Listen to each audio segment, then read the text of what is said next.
Yalla, Boker Tov, Beshem Hashem, merci, Natsliach, venez prendre place. Vous laissez notre ami s'occuper du Mazgan et nous on s'occupe de la Torah. On est aujourd'hui le 8 août, jeudi, le Zaïn du mois de Av, le 7 Av, le Chaim Tovim Shama, un shiur dédié pour Joyce Cohen, Toda Rabba Mikol Alev, et après ce sera Alicia Kochavadre pour l'élévation de l'âme de Yves Eli Ben Yitzhak. Je remercierai en même temps, de par cette même occasion, ceux qui nous soutiennent, Marlène Benita, Shem Vrechotar, Jérémy Ben Arouche, une grande réfoua Shlema Tzadik, Nissim Cohen Ayakar,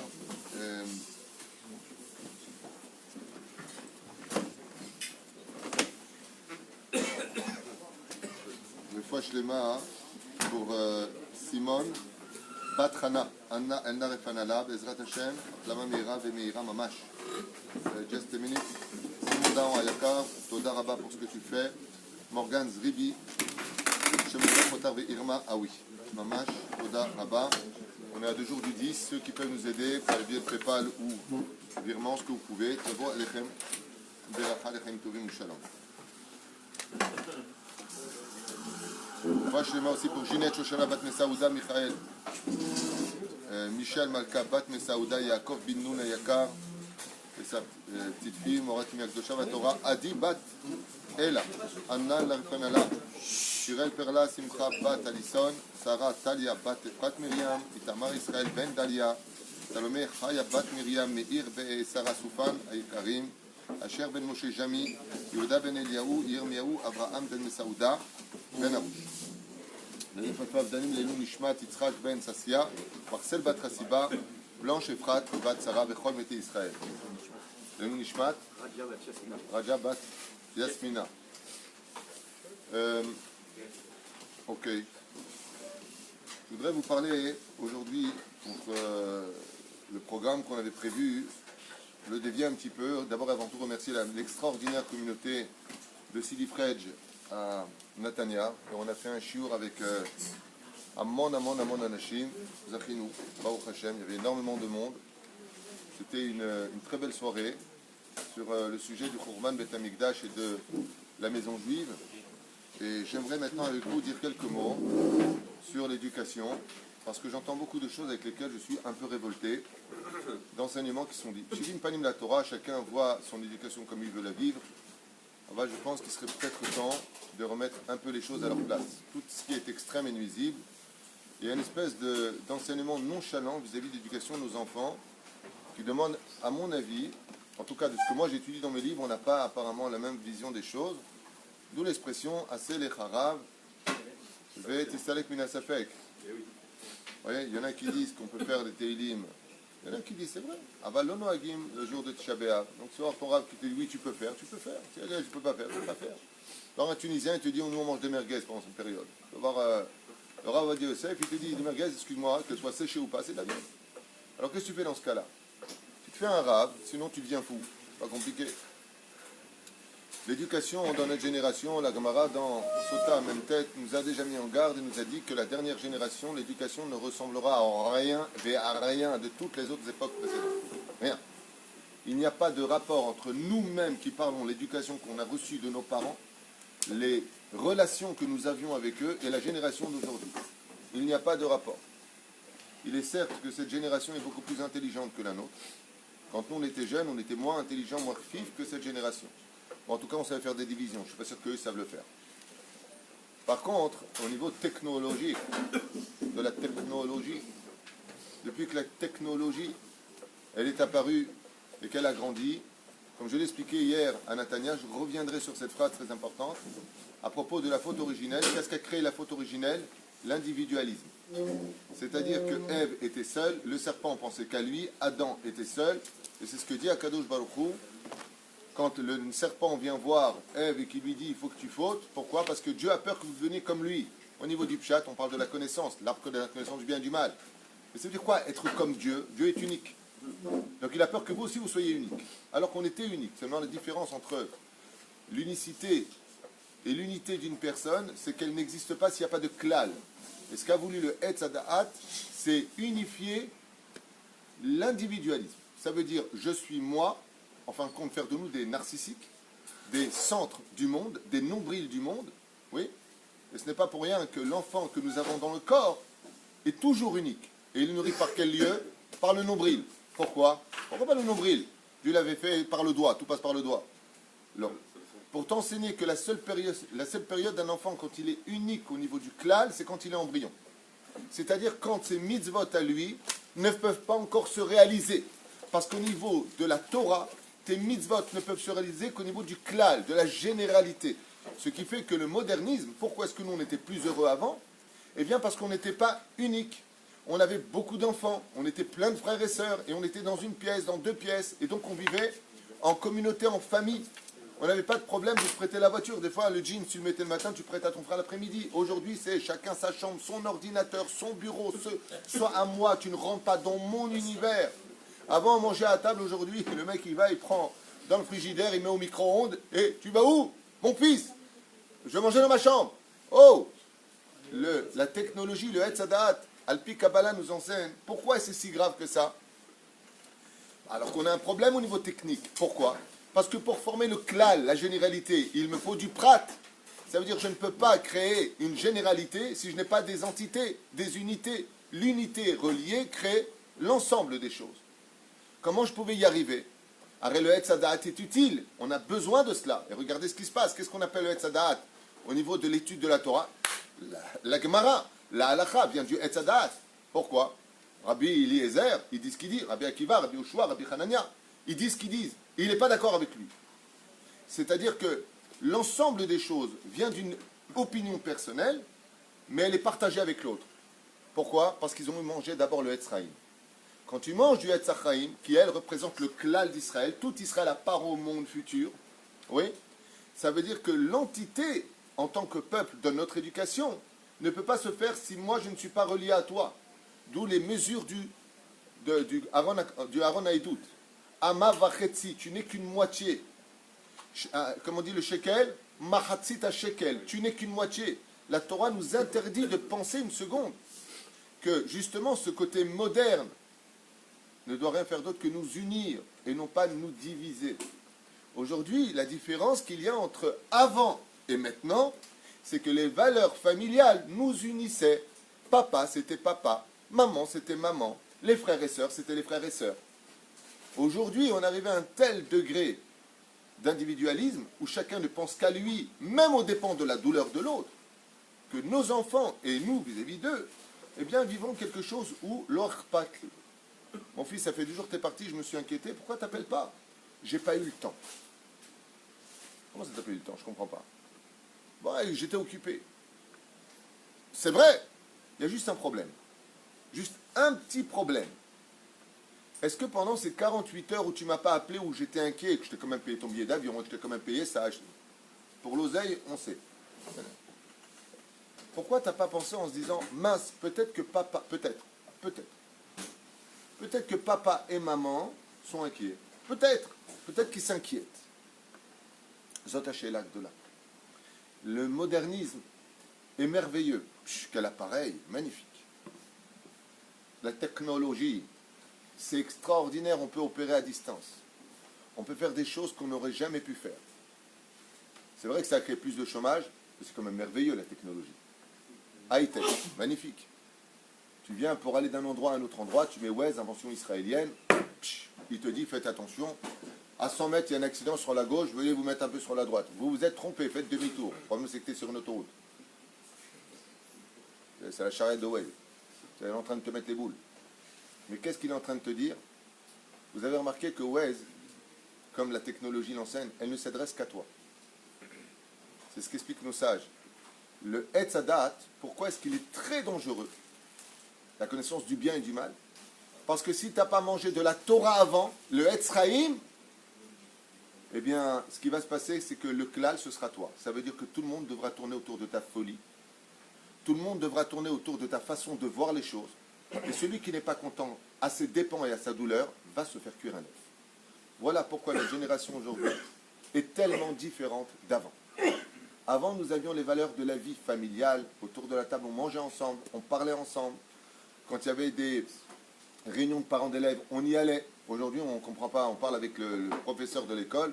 Écoutez, vous vous débrouillez, j'en sais rien, moi il est chez vous, je travaille, je ne peux pas venir. On est pris dans un environnement, dans une situation où nos enfants, excusez-moi de vous le dire à voix haute, eh bien s'élèvent tout seuls.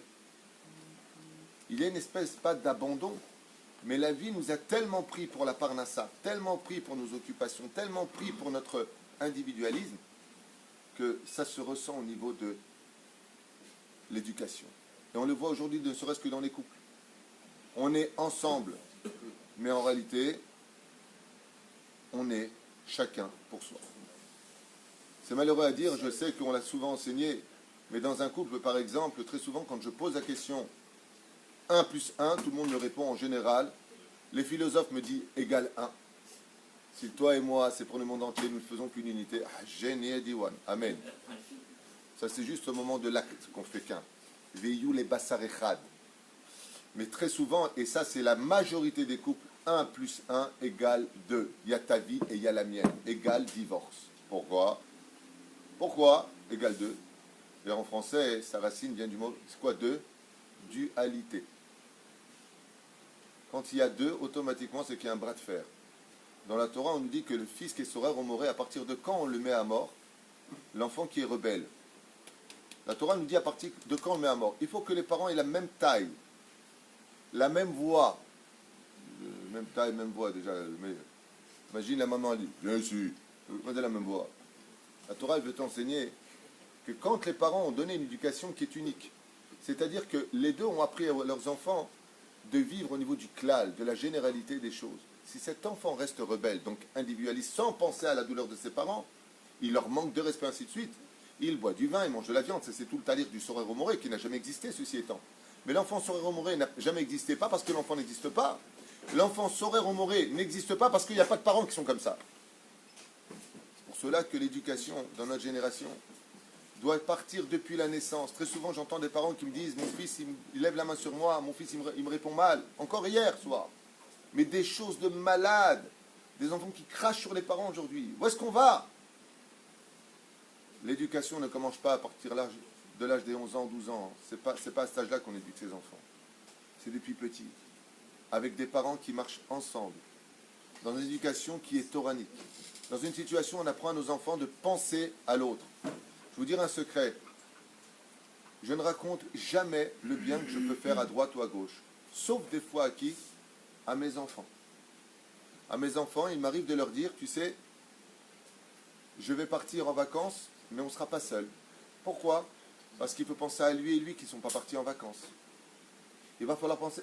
Mes enfants, ils me disent, mais pourquoi? Parce que quand tu manges ton steak, est-ce que tu as pensé à ce que ton voisin, il mange un steak? Mes enfants sont les seuls à qui je raconte, non pas en donnant des noms, mais les mitzvot que je fais en secret. Et un jour, mon fils Yehuda Hashem Shuvah Hayou m'a posé la question il y a plusieurs années. Il m'a dit, ah bah, je comprends pas. D'un côté, à table, tu disais, il ne faut pas raconter les mitzvot. Pourquoi tu nous racontes? Et je lui dis, pour vous éduquer. Pour vous éduquer à ne jamais oublier que vous qui êtes unique en votre genre, votre côté unique n'existe dans sa valeur que quand vous êtes comparé au klal. Et la technologie, le monde moderne dans lequel on est, a changé la facette de l'éducation. Parce que ce côté technologie, ce modernisme, éduque depuis petit nos enfants à devenir individualistes. Et donc, qui dit individualiste, dit Nahash Akadmon. Le serpent a voulu être unique. Qu'est-ce qui a dérangé le serpent? La présence de Adam et de Ève. Il n'y a pas de klal. C'est pour cela que les serpents, vous avez déjà vu, vous, 2 serpents qui se promènent? Oh, salut Robert, comment ça va André? Les serpents, ils s'unissent, et une fois qu'ils se sont unis, qu'est-ce qu'ils font? Chacun sa route. C'est un animal qui représente par excellence l'individualisme. C'est l'animal qui ne sait pas vivre en société. Et la preuve en est, quand un serpent rencontre un autre serpent, qu'est-ce qui se passe? Vous pouvez demander à Maseret National Géographique, ils se bouffent. L'un vient manger l'autre, ils sont cannibales. C'est la force du plus fort et de celui qui piquera l'autre le plus vite. Je sais où est ton point faible, je vais t'envoyer avec mon langage, ouais, le venin qui va te paralyser et te faire du mal. Et ce côté-là, le Tsareno arabe doit être réparé par quoi? Par le Etzraïm. Le Etzraïm, l'arbre de vie. Pour cela, Gvirotai et Rabotai, que c'est vrai qu'il y a des parallèles à côté d'éducation, qui est la réincarnation de cet enfant, quelle est son âme, quel est son tikkun, comment est-ce qu'il va être éduqué, verroulé. Vous avez raison sur tout. Mais de l'autre côté, ce n'est pas sous prétexte que nos enfants ont le droit, écoutez bien les mots que je vais vous dire maintenant, ils sont très importants. Et je l'ai répété encore la semaine dernière à quelqu'un qui a des gros problèmes d'éducation. Ne vole pas le libre arbitre de tes enfants. Tu n'es pas responsable d'eux s'ils deviendront tzadik ou racha. La preuve en est. Qui jure à Hachem s'il sera tzadik ou racha? Qui le jure? C'est lui dans le ventre de sa mère, nous dit la Gemara. Chaque juif, avant de venir au monde, doit relever le challenge, doit relever le défi d'être un tzadik ou d'être un racha. Qu'il soit tzadik ou qu'il soit racha, ce n'est pas dépendant de toi. Toi, tu ne peux lui donner que des conseils de comment devenir un tzadik. Mais tu ne peux pas faire de lui un tzadik. Parce que si c'était le cas, ça veut dire qu'en fin de compte, tu aurais retiré la raison pour laquelle il est venu au monde. C'est à lui de décider s'il veut être en jupe longue, si elle veut être en jupe longue ou en jupe courte. C'est à lui de décider s'il va avoir des tzitzit ou jeter la kippa. C'est à lui de décider de sa vie. C'est dommage pour lui, parce qu'il va payer très cher, tôt ou tard. Tout se paye. Ne croyez pas que là-haut, c'est... on fait ce qu'on veut et on s'arrange, et je connais Dieu, et ce qui compte, c'est qu'il est dans mon cœur. Ça, c'est bien pour la philosophie. C'est pas du émet. Étudier le Zohar, étudier la Gemara sur ce point-là. Étudier le Nefesh HaChaim. Chesed d'Abraham. Tous les livres sont d'accord. Aval, tu n'as pas le droit de venir imposer à l'autre des choses. Mais par contre, ce que tu as le droit de faire, et c'est là où je ne suis plus d'accord avec l'éducation de certains personnages qui enseignent, tu n'as plus rien à dire à tes enfants à partir de l'âge de 11 ans. Tu n'as pas de réflexion à leur faire à partir de l'âge. Oh, les joints, c'est pas pour nous. Si tu veux que ton fils demain, il t'amène une fille à l'âge de 15 ans à la maison, t'as rien à lui dire. Ton fils, il regarde des choses strictement interdites à la maison, tu passes, tu le vois, t'as rien à dire. Mazé. Alors il y a des règles dans la halakha, et ces règles, je vous les enseigner, ou plutôt réellement, vous les partager. De 0 jusqu'à 2 ans, un enfant est en train de former ses neurones. Il n'a pas de da'at. Ça veut dire quoi? Un enfant jusqu'à 2 ans, les Chachamim nous disent, c'est pour ça que Shmuel, dans Chana, Shmuel Aleph, Chana déposera son fils sevré à l'âge de 2 ans. Ce n'est pas des livres d'histoire ce qu'on est en train de lire, c'est des enseignements généraux pour nous apprendre à éduquer nos enfants.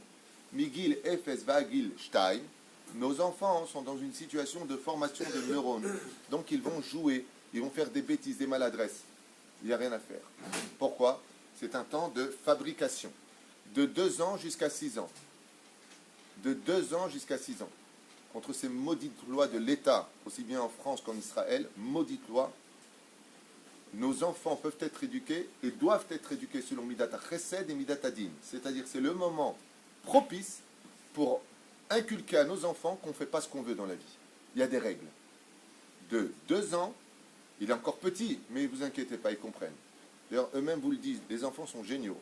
Quand ils font des bêtises, ils te disent, mais je suis petit. Et quand tu dis, tu ne peux pas y aller parce que tu es petit, tu dis, non, je suis grand, je comprends tout.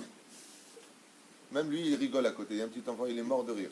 C'est comme ça que tu fais avec tes parents. Ouais. Mais la reine, benze ou benze, nos enfants, ça veut dire quoi? On ne frappe jamais nos enfants sur le visage. C'est interdit à Alpi Halacha. Ni sur les mains. Il y a le système sanguin et le système des nerfs. Où est-ce qu'on les frappe? Il y a un très très bon endroit. C'est là-bas justement d'où sortent les pessolettes. C'est de là-bas que sortent les excréments. C'est là-bas que tu frappes. Tu prends ta main, pas ta main, disent les Chachamim. Pourquoi la main? C'est pour caresser. Tu prends une savate et là-bas tu lui donnes. Nous, on a tous été éduqués comme ça. On est sortis beaucoup mieux que vous, toute cette génération de tarés.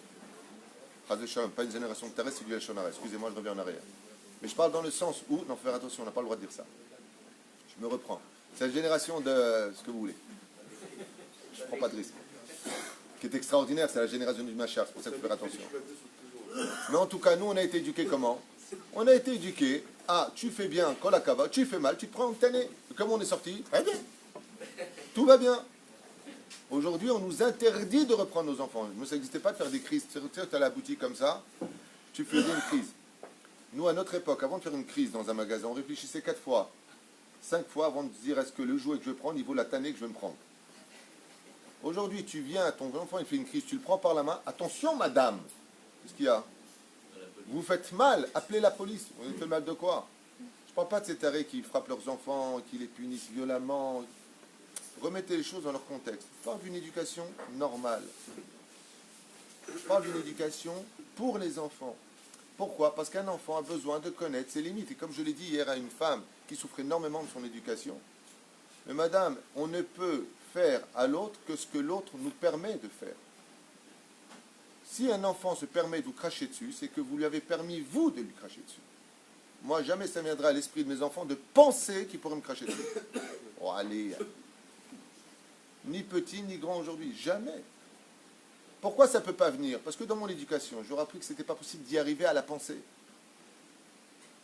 Alors bien sûr, il y a les facteurs intermédiaires, la mauvaise éducation du jour au lendemain et autres. Alors dans ce cas-là, qu'est-ce qu'on fait? Alors je finis d'abord avec les âges, après je vous explique comment ça se passe dans une éducation parallèle, où d'un côté le modernisme crée l'individualisme, et de l'autre côté, on doit vivre en tant que peuple. Alors comment on fait entre deux générations qui sont passées dans deux époques totalement différentes, où l'une n'a plus rien à voir avec l'autre? C'était le shiur d'hier, on n'avait qu'à le regarder sur les réseaux sociaux. Il a été enregistré, où là-bas j'explique pourquoi Dafka on lit le livre de Yov, celui qui a perdu toute sa famille, Dafka le jour de Tisha B'Av, pour ceux qui ont vu le cours hier, pourquoi le livre de Yov est relié Dafka à Tisha B'Av, où devient Yov unique. Yov, pas Yov et sa famille, Yov n'a plus de famille, c'est l'explosion familiale, et c'est pour cela que le Beth Amikdash a été détruit à la condition où nos maisons devenaient la maison d'Hachem. Ça veut dire que chaque foyer juif était capable de recevoir la Shekhinah, Zoug Shezacha, Shekhinah Shrouya Benehem, le peuple qui est capable d'avoir une maison saine et sereine de respect, où l'homme c'est Yud, la femme c'est He, l'enfant c'est Vav, et la fille c'est He. Yud, Ke, Vav, Ke, s'installer dans les maisons. Et c'est pour ça qu'Hachem va dire, si Chaz Hashem, un couple en vient à se séparer, à divorcer, ouais, eh bien, Dieu dit, efface mon nom, je préfère venir moi-même que d'avoir un nom qui ne va pas se réaliser. Et comme je l'ai fini hier avec le merveilleux Tzibour qui était là-bas, quand on parle du Khurban Bet Amikdash, dans quel Gemara on trouve toute l'histoire du Khurban Bet Amikdash? Masechet Gitin. Pourquoi Masechet Gitin? C'est la Masechet qui nous apprend comment divorcer, comment séparer les couples, comment séparer les familles, comment devenir individualiste. Quelles sont les conditions dans Masechet Gitin? À partir de Nun Zain, Nun Chet, nous avons là-bas toutes les histoires qui ont provoqué la chute du Bet Amikdash. Lama, qui misait Mazé Nun Zain, c'est Otchot Zan. De quoi se nourrit le divorce? De l'explosion des familles. Donc après, à Tchabéav lit le livre de Yov. Regarde Yov qui avait 10 enfants, il était marié, il a tout perdu. Il s'est retrouvé tout seul.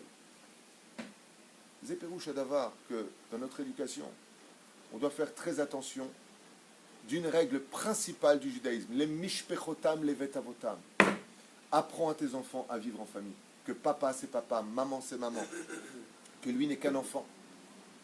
De 6 ans, Vaelach, on ne fera plus un enfant. Pourquoi? La halakha nous dit Shema Yarzir, de peur qu'il te rende. À partir de 6 ans, l'enfant il devient un peu rebelle. De qui plus est, il passe des périodes de changement d'humeur et d'hormones. Il y a des âges qui sont rebelles chez un enfant.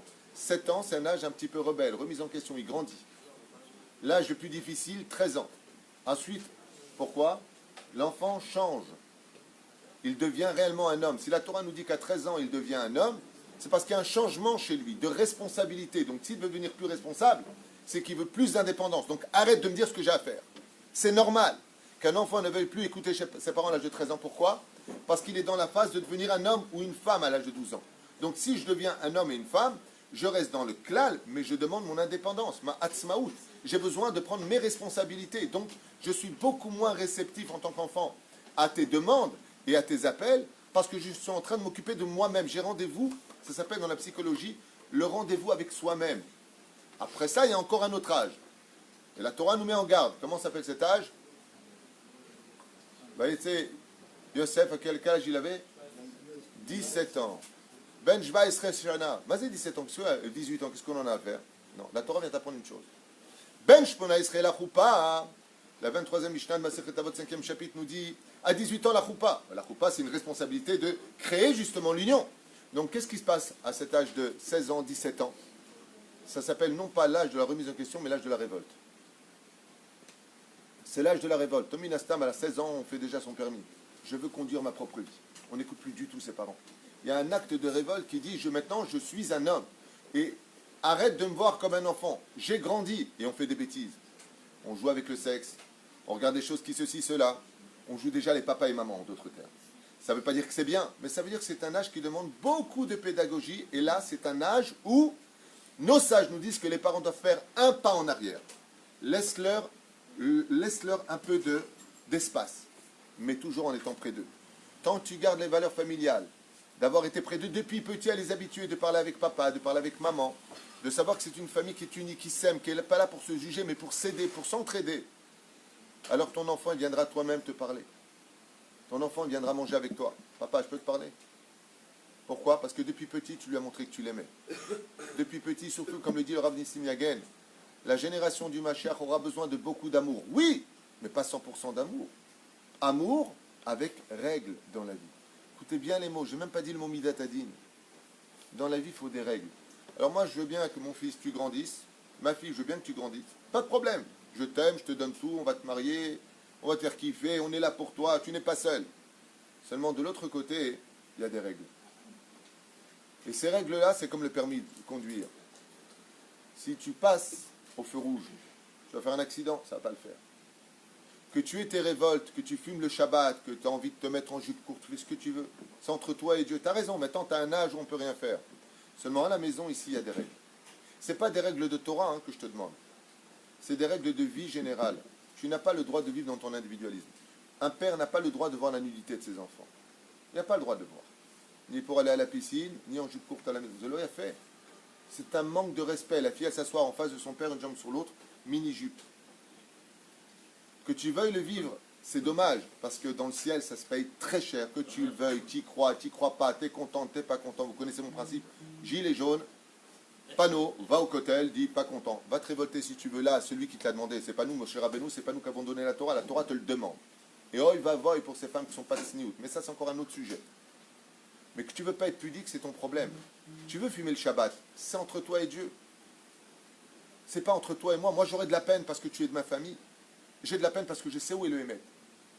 Mais je te demande une chose par contre. Respecte-moi aussi. Tu veux qu'on te respecte? Pas de problème. Tu veux être ce que tu veux être? Pas de problème. Mais il ne faut pas que ça aille que dans un sens. Il faut que ça aille aussi dans l'autre sens. Moi, je suis religieux, toi, tu ne l'es pas. Respecte. Parce que ici, c'est mon toit. Tu vois, je me suis toujours demandé, les mecs là qui nous inventent des lois nazes, plus nazes que nazes, qui provoquent une tonne d'accidents. Maintenant, sur les autoroutes, tu roules à 70 km/h. Ça veut dire tout ce qu'il faut pour faire des accidents. C'est-à-dire 70 km/h. Hier, j'ai montré à ma femme 3 voies, 70 km/h. Elle me dit, ah, mais c'est impossible. C'est juste pour nous flasher. Mais je me suis posé une question, je me suis dit, c'est bizarre quand même. Hein. Maintenant, essaie de rouler à 80. Pac, t'as un flash. Pac, 8 points de moins. Tac, 750 shekels. Va refaire ton permis de conduire. Super. Mais les mecs, attends, juste une chose. Ils se sont appropriés la route. Ceux-là qui sont au gouvernement, là, ils se croient chez leur mère ou quoi? Ils veulent nous imposer. Mais ils ont raison sur un domaine. S'il n'y a pas de loi, c'est l'anarchie. Si c'est l'anarchie, papa devient le copain du fils. La femme se prend pour un homme. L'homme joue le rôle de la femme. Et qu'est-ce que ça éclate? Que des divorces. Si chacun n'est pas à sa place, automatiquement, ça redevient le Hetzadat au moment de la faute. Et c'est ce qui s'est passé dans la Kabbale. Les Chachamim nous disent que quand il y a l'arbre de la connaissance du bien et du mal qui a été consommé, le drame de la faute, c'est que le bien et le mal sont tombés ensemble par terre. Et alors? Ils sont tombés dans le monde d'en bas. Et ils se sont mélangés. Et le modernisme, qui rappelle, comme le dit le Gaon de Vilna, le Hetzadat Tovara, dans ce bilboul, va nous empêcher d'y voir clair et penser que le mal devient le bien et que le bien devient le mal. C'est pour ça que la Torah est basée sur un principe fondamental. Dès qu'on rentre de la lumière à l'obscurité, on sort de la lumière à l'obscurité, le avdi ben kodesh lechol, ben or lachoshech, ben Israël amim, ben yom hashivii l'isheshetim hamaaseh. Ça veut dire que la Torah nous apprend le fondement de remettre de l'ordre dans nos vies. Et l'ordre dans nos vies, c'est quand on est capable d'expliquer à l'autre où est son poste. Ça veut dire que si tu es enfant, tu veux qu'ils réussissent, éduque-les depuis petit, pas quand ils ont 11 ans, 12 ans, 13 ans, c'est trop tard, là c'est fini. Ils ont déjà passé un stade important, il fallait être présent avant. Comment ça y est alors? Alors ils sont mariés, c'est fini, alors c'est bon. Il n'y a plus rien à faire. Pourquoi? Tu veux éduquer tes enfants qui sont mariés, toi? C'est juste une question. C'est ça que tu veux faire? Non, parce que si c'est ce que tu veux faire, tu vois ce que c'est un mur de béton. C'est plus facile à traverser que d'éduquer des enfants qui sont mariés. À des enfants, déjà, d'abord, on n'appelle pas ça des enfants mariés. Ça s'appelle le couple. Hein? Même s'il y a 100 ans, ce sera toujours nos enfants. Mais quand ils sont mariés, regarde ce que nous dit la Torah. Comme ça évitera de commettre des grosses erreurs qui vont nous séparer encore plus. Ya'azov ish et aviv et timo ve'idabek be'ishto ve'yu lebasar echad. Ya'azov. Pendant un moment, où le couple se marie, aux parents de faire pas 2 pas en arrière, 10 pas en arrière. Hier, j'ai une femme qui est venue me voir avec son mari qui m'a dit, voilà, mes parents m'étouffent tellement qu'aujourd'hui, j'ai de l'eczéma. Tellement ils sont là, sur nos têtes, ils débarquent, ils sont là. Je ne parle pas du beau-fils. Je parle de la fille elle-même. Clark, j'en peux plus. Comment on fait entre le respect des parents et des parents qui nous étouffent? Parce que les parents, ils viennent avec un... On vous a fait grandir, alors quoi, on est seul maintenant? Ils ont leur vie. Ils ont aussi leur vie. Prends pas en arrière. Préviens avant de venir. Pourquoi? Parce qu'avant d'être assujetti au respect des parents quand on est marié, une fille, qui passe avant le respect des parents quand elle est mariée? Son mari. C'est-à-dire que quand on est des beaux-parents intelligents, qu'est-ce qu'on fait? On n'appelle pas sa fille, on peut venir, on appelle le beau-fils. Ça ne vous dérange pas qu'on vienne? Comme je l'expliquais à cette femme. Je lui dis, madame, vous êtes coincée parce que le respect des parents, vous ne pouvez pas envoyer bouler vos parents. Chazve shalom. Mais par contre, le gendre n'a pas le droit de manquer de respect aux beaux-parents, kedin skenim. Donc le beau-fils, il vient, il explique, laissez-nous un peu respirer. Mais les parents, qu'est-ce qu'ils disent? Ah oui, encore un amalgame tunisien, ça c'est très tunisien. Ah oui, et la maison, qui c'est qui vous l'a payé? Si tu nous fais des cadeaux pour nous empoisonner après, garde ton oseille. Parce que me voit un petit chez soi qu'un grand chez les autres, dans ce cas-là. C'est pour ça que, tout comme on voudrait, nous, être respectés, il faut aussi prendre du recul vis-à-vis de ceux qui sont mariés. Parce que ce qui est le plus important, écoute bien ce que je vais dire. Si Dieu il dit « efface mon nom pour qu'ils vivent en paix », qui on est nous les parents pour venir leur pourrir la vie. On n'a pas le droit d'agir ainsi. Et en voulant forcer des portes, qu'est-ce qu'on fait? On crée des guerres. Je ne parle pas de pourrir leur vie, je parle de donner à vos enfants. Pour donner, je vais te répondre, deux secondes. Pour donner, écoute bien ce que je veux dire, ça va faire gagner du temps et de l'argent. Attends, non, t'inquiète pas, ils vont très bien. Pour donner, écoute bien ce que je veux dire parce que c'est un principe de base mathématique. Pour donner, il faut accepter, recevoir. Le problème des parents aujourd'hui, c'est qu'ils veulent trop donner alors que les autres n'ont rien demandé. Donc ils violent ce qu'on appelle l'espace de l'autre. La reine, je finirai juste maintenant parce qu'il est très tard, je n'ai même pas vu l'heure, en vous disant une chose. À partir du moment où vos enfants ne reçoivent plus, ne sont plus réceptifs, dès l'âge des 10 ans, 11 ans, 12 ans, l'âge de la révolte, et 13, 17 ans, vous n'êtes là que pour leur donner des conseils. Et grâce à Dieu, ceux qui connaissent mes enfants sont très bien élevés. Partout où ils vont, tout le monde me dit, Charcor, je les ai élevés exactement comme moi je vous l'enseigne. Parce que comme ça, j'ai appris de la Torah. Mais le côté nonchalant, vous n'avez rien à dire à vos enfants, ils font ce qu'ils veulent, bientôt que le gosse est tranquille, une seringue.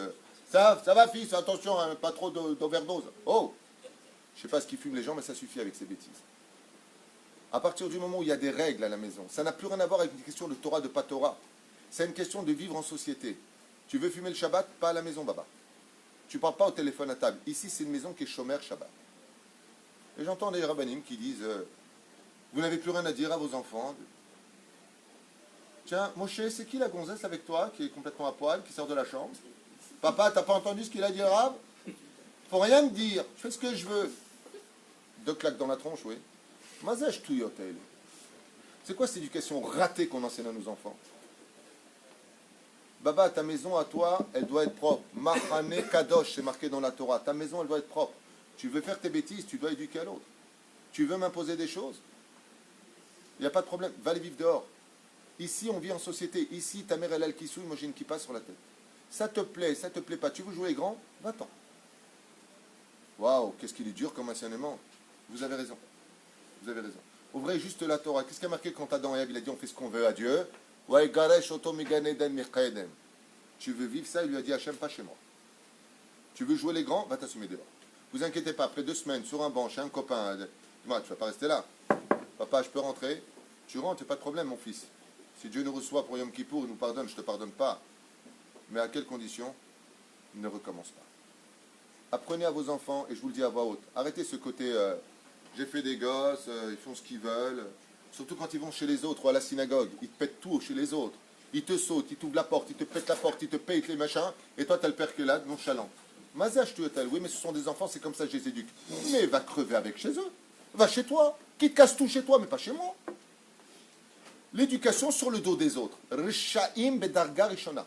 Je le répète, celui qui fait des choses pareilles, qui ne sait pas tenir ses enfants sous prétexte que dans son éducation ratée, ils détruisent et déterrent les choses chez les autres ou dans les synagogues, c'est une itnagout, je le répète à mot de rechaim, zerishut, zelo yafé. De tout temps, on a été éduqué à touche pas, c'est pas joli, ne bouge pas, ne casse pas. Le mec qui vient comme ça, on lui dit Baba, tiens ton fils, ça fait 1 heure qu'il déterre la synagogue. Il a pété le truc, tu fais des dégâts, le pied à l'achat, tu dois payer ces dégâts corporels. Et t'as le père et la mère qui sont là.